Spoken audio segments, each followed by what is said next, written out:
October rolls around, specifically October 15th, and we get this giant announcement from Riot Games. The joke, of course, up until this point was Riot Games never really put the S in Riot Games, right? And now they finally did, with multiple titles, even some games that we haven't even necessarily heard any updates from or seen since this. I mean, I'm still waiting for Esports Manager, people.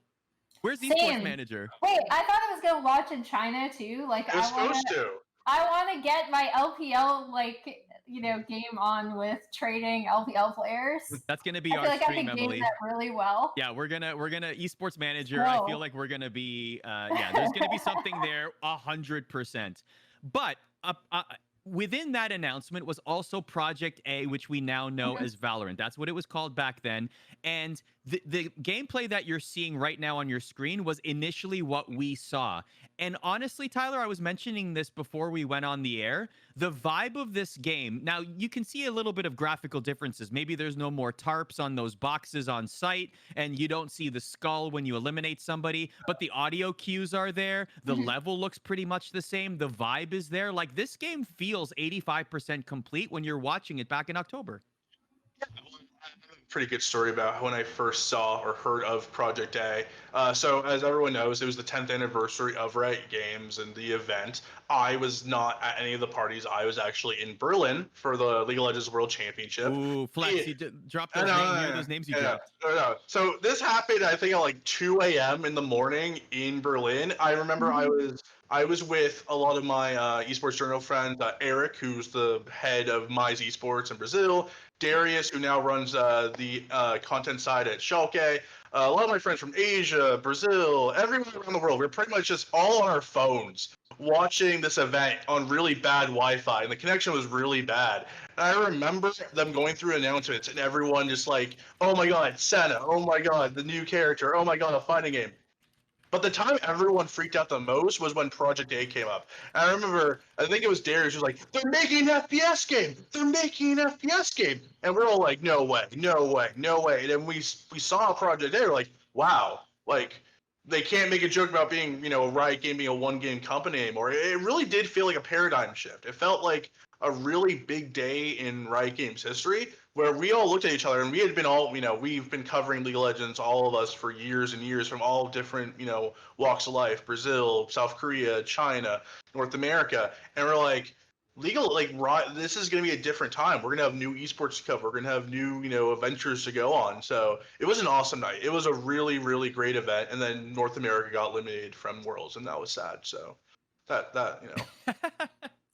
as you predicted. Expected. Yeah. As you always predict. I mean, come on. All right, what were your initial reactions from that major announcement, Emily? So I was in my hotel room because I'm boring and I don't go to parties. I was watching it, I think, on my computer, probably with only a slightly better internet connection because Berlin internet. And it was awesome. My initial reaction was that it looked a lot more polished than I thought it would. Like, because earlier that year, Teamfight Tactics had come out. It was almost like, I don't want to say out of nowhere because maybe I just was like watching too much League of Legends to be paying attention, but that kind of dropped and it became immediately popular and then kind of formed its own niche and people kind of moved on and just kept focusing on League. I think the big thing for me was that when they released the gameplay footage, I was really shocked at how far along it seemed. I was expecting it to be like, okay, this is basically an announcement of a future announcement, like as in it's, over a year away. And obviously that was not the case because it was only about 6 months off, if that. So, I mean, I think that was my first impression was that it already seemed like, to your point, like the gameplay already seemed like pretty complete and concise. So that was my initial reaction was because they'd already said that they were doing an FPS and like we just talked about how the rumors started. My first response was like, oh, wow, like this seems pretty finished. So I wonder when it's actually going to come out. Jacob, when you saw this gameplay for the first time in this announcement. From a business perspective, did you think this would be successful? Did you think that, what were your first reactions to it? So my big thing was, yes, I thought it would be successful pretty quickly, because overall, like TFT, to Emily's point, had come out and like hit this huge success. There was a number, and I think it was actually before that October reveal, that TFT had more active players than Activision Blizzard had on all of its titles. Blizzard had on all of its titles, right? Like World of Warcraft, Overwatch, etc. Monthly active users, TFT had more than that in a single month, and I believe that was early, like summer of last year. So, like, it was very clear that people had a huge appetite for a new Riot game of some form, whatever that may be, although LOR sort of squashed that expectation a little bit. But I figured that Valorant would be really successful. And one thing that became, like, very immediately clear to me was that, like, from a business perspective, as much as I love Counter-Strike, I've been in a lot of rooms with executives that people don't like to, like, talk about it because it does have some things that are, like, fairly controversial in modern day society. Terrorist, counter-terrorist, bomb, right? Like there's a lot of this like terminology to Counter-Strike that people like advertisers avoid, sadly, right? Because I think Counter-Strike's a great game, and I think that its esports scene is really like deep in history and in competition's really solid. But it became very clear like Valorant had that edge to Counter-Strike. It was a lot more PG. It didn't sort of approach controversial topics in any sort of way, but it had similar sort of gameplay, right? Like what we did learn on October was that it wasn't more Overwatch focused; it was more Counter-Strike focused than anything else. So I think overall, when we saw that, when we saw the reveal, I was not surprised that it and thought that it was going to be successful. But there are humongous expectations, I think, right now for Valorant because of how successful League of Legends is. And I think the big question for them right now with their second team-based game in particular, right? Because I think LOR and I think that TFT do really, really well on Twitch streams, like as individual streamers, that's where they succeed. This is the first time that it's a team-based game, and it's, you know, kind of like made for esports specifically.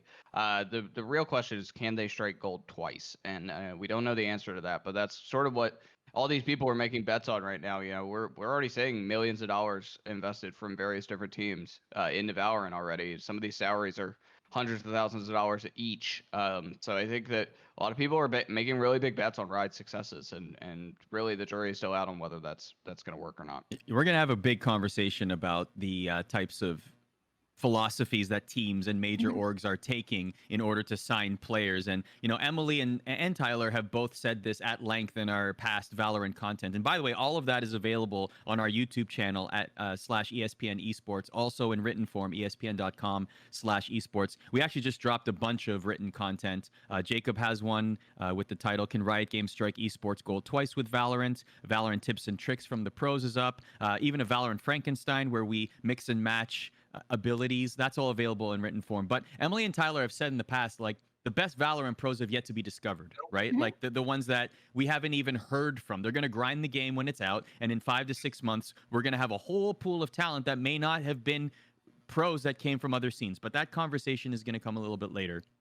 Let's keep talking about what happened after the October 15th announcement. A few months went by, lots of rumors, lots of speculation, what might be happening, how many agents, how many maps, what will this look like? And then March 1st came around, and we got some gameplay. Yep. And we saw a round on Haven from the developers. And this was the first real footage, uninterrupted, that we were able to see of this game. Look at that Ares 1700 credits. Remember those days? Look at all those character. Look at all those character icons. A lot of them are like Don't they're they all look facing so? right. You know what that reminds me of? It's like Street Fighter 1 versus Street Fighter 2. Yeah, You know what I mean? It's like so different now when you look at Phoenix. Like that doesn't even look like Phoenix anymore. We have to add that this video was also very polarizing, and I think it was polarizing because before the gameplay, before March 1st, before the gameplay came out, every single piece of information we had heard from playtesters and former pros and Counter-Strike people who've been able to test the game is that this game is amazing. pretty much every single person came out basically saying this game is so much fun. It's so there was good. that really big Henry G thread where the caster from CS:GO, and they brought him into the Berlin office and let him test, and he made like a 25 tweet thread and was like very specific. So everyone's expectations were so high, and I think everyone had a different opinion on like what their perfect Valorant or Project A game would have been. So when this round came out, and the graphics aren't, this isn't AAA game. This isn't Uncharted 4. This isn't the most beautiful game. It's very simplistic because it wants to be a competitive game, right? Where they don't want it to be too busy, a la Overwatch, where you have 50 seizure-inducing, laser beams blasting out of every character. They wanted to make it to be more, easy to tell where you're shooting, what you're shooting. But you also have the graphics like, look at this giant jello, cloud coming from Viper, and it doesn't look great. You remember? Sorry to interject. Our very own Jacob Wolf. Yeah, remember in the Valorant Invitational where Simo's like, we're gonna call this Jacob's Jello from now on. Jello, yeah. It's Jacob's Jello. Yeah, Jello. Anyway, continue. Sorry, Tyler. Yeah. No, but I think when March 1st came and everything kind of came out, I think the website and the little trailer they had with Jet dashing away on the Venice map and everything like that, the aesthetic was super cool. And I remember being like, wow, this aesthetic is really jiving with me. Like, it's very stylish. But comparing that to the actual gameplay, which was very busy, it was very minimal graphics, it was very frantic, you didn't really know what was going on, a lot of stuff felt incomplete. And then I can understand why people, didn't like it. I understand why that, that video was polarizing, because when you have so many credible sources who were not paid to, speak out about the game and say how great it was, and you have like legitimate people from the Counter-Strike, Overwatch, League of Legends community saying, wow, this game is so, so good, and your first, watching of this game is this frantic mess with Jello going everywhere. I can see why people are like, I'm being duped. This game doesn't look that great. This game looks like a mobile game. And I don't blame people for having that notion of the game from the get-go, because I had similar reservations. I believe you did too, Arda, where things looked unfinished. And yes, we'll get into the alpha and the beta and all that, but I was very excited about the game at this point. I thought the style and aesthetic and the character designs, especially Phoenix and Jet, were superb and were ace designs and amazing characters, but the actual gameplay was a lot left to be desired on a spectator view, where I'm coming from like someone who loves Counter-Strike. I don't play a lot of Counter-Strike, but I love watching Counter-Strike as a spectator sport.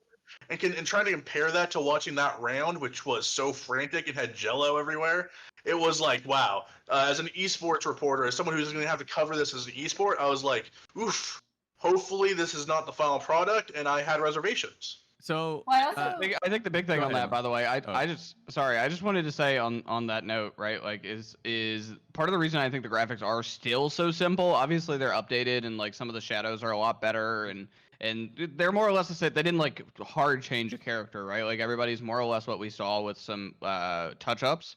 But part of the reasons the graphics are so simple, I think that Riot does quite well, is like you can play League of Legends on a toaster, right? Like, and I think that like that's sort of the goal with Valorant is like. It's a PC game, which automatically cuts it off from an audience. As Arda, I saw you talking in chat about like it being on console. Like by it being a PC game, it's gonna cut people off from playing it, right? Mm-hmm. But you want to at least make it as most accessible as possible. So if you have a crappy laptop with Intel built-in graphics, like you should be able to build, or you should be able to play this, right? Like that's kind of the point. That was the thing with League of Legends. When I started playing League, I had a crappy 15-inch Dell Inspiron that costs like $400, right? Like, and obviously now I have a gaming PC. But like I got into League on something that didn't take a lot of graphics power or processing power to get into, and I think that's one of the keys with Counter-Strike. Counter-Strike's pretty simple and easy to load. I think they're sort of aiming for that with Valorant too, that really anyone can get into the game without really having massive expenditure behind it.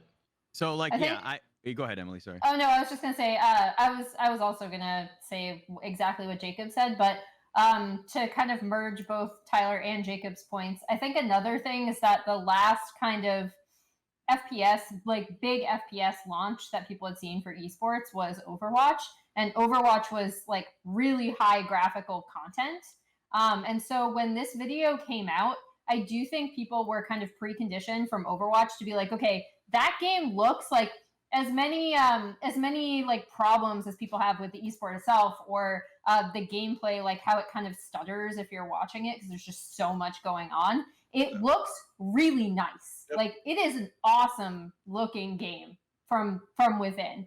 But you do have to have high graphical capability to play it. I think people saw like, you know, I hate to keep bringing up the Jello, but like they saw a ton of stuff going on with abilities, which reminded people of Overwatch, but with like a lot lower graphics.